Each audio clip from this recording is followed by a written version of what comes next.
Welcome to Phantom Tales from Vietnam, the channel where chilling true stories of the spirit world come to life. In today's tale, we uncover the haunting consequences of cruelty and betrayal in a southern village where the dead do not rest and karma waits in the shadows. In a small village nestled deep in the southern countryside, there lived an elderly man named Tam Thua. He was a former soldier who had once fought bravely during wartime. After peace was restored, he returned to the village to settle down and build a humble life with his wife. Unfortunately, fate was not kind to him. One rainy afternoon, while working in the garden, his wife was bitten by a snake and died on the way to the clinic. Left alone, Uncle Tam moved in with his eldest son, Hai Tan, and his daughter-in-law, Bay. Though he worked hard all his life and still collected recyclables to contribute to the family, he was often treated like a burden. His daughter-in-law, a short-tempered and selfish woman, frequently cursed and insulted him behind closed doors. Hai Tan, ever passive and avoidant, pretended not to hear. One summer morning, while out in the garden, Uncle Tam suffered a stroke and collapsed beside the areca tree.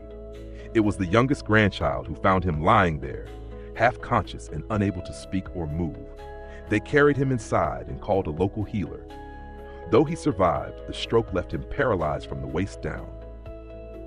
From that day on, he lay silently on a bamboo cot in the corner of the house, staring at the wooden ceiling. Outwardly, Bay took care of him well enough for the neighbors to praise her dedication. But inside the home, things were different. She believed that Uncle Tam had money hidden away somewhere, perhaps gold from his days in the army. She demanded him to speak, pressed him with questions, even held heated threats over his head. But the old man, who had no treasure, only stared back with tired, mournful eyes. When she finally gave up, she stopped feeding him properly. She'd soak a towel with water and squeeze a few drops onto his lips, letting him slowly waste away. Days passed, then weeks. Uncle Tam, who had once carried his grandchildren on his shoulders, now became little more than skin and bones. One night, under a heavy storm, he quietly passed away. Bay didn't call for a priest or arrange a proper funeral. She had the neighbors help wrap the body in a sheet and bury it hastily in the back corner of the garden beneath the areca tree where he had fallen. Not long after, strange things began to happen. The family's neighbor, Uncle Tu, one night went to fetch water from the nearby stream. He didn't return until 3 days later. When he finally staggered back to the village, his clothes were torn, his face pale, and his eyes wild with fear. Everyone rushed to help him. He collapsed on the floor and told them in a trembling voice that he had been called into the woods by the voice of Uncle Tam. There he saw the old man sitting beneath the areca tree, sipping tea with a calm expression, inviting him to join.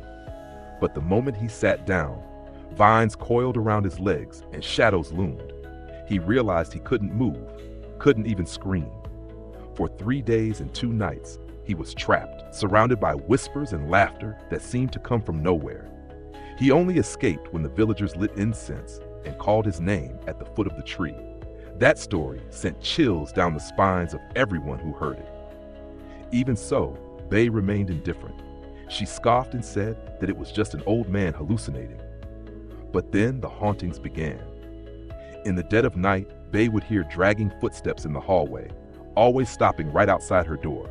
Sometimes the lights would flicker violently. Other times, she heard someone whispering her name. Hai Than once woke up to find muddy footprints leading from the garden to the kitchen, and the cupboard doors wide open, utensils scattered across the floor. One night, after drinking too much, Hai Than argued with Bay about money. The fight escalated. In a drunken rage, Bay grabbed a butcher knife and slashed at him. He bled out on the floor, dead before he could speak another word. Bay was arrested, but later released after the village elder intervened and helped her settle things legally. With compensation paid and her record cleared, she returned home, trying to forget the past. She gave up the butcher stall and switched to raising fish and chickens, hoping for a peaceful life. But the fish died in droves, floating lifelessly in the pond every morning. The chickens fell ill, some vanishing without a trace. Even the dogs barked endlessly at the empty garden corner where Uncle Tam had been buried. Her daughter, Oot, now a teenager, got pregnant. Furious, Bay forced her to confess who the father was, but the girl remained silent. In her anger, Bae beat her so badly that Oot lost the baby. After that, the girl refused to speak, refused to eat, and stared at her mother with dead eyes.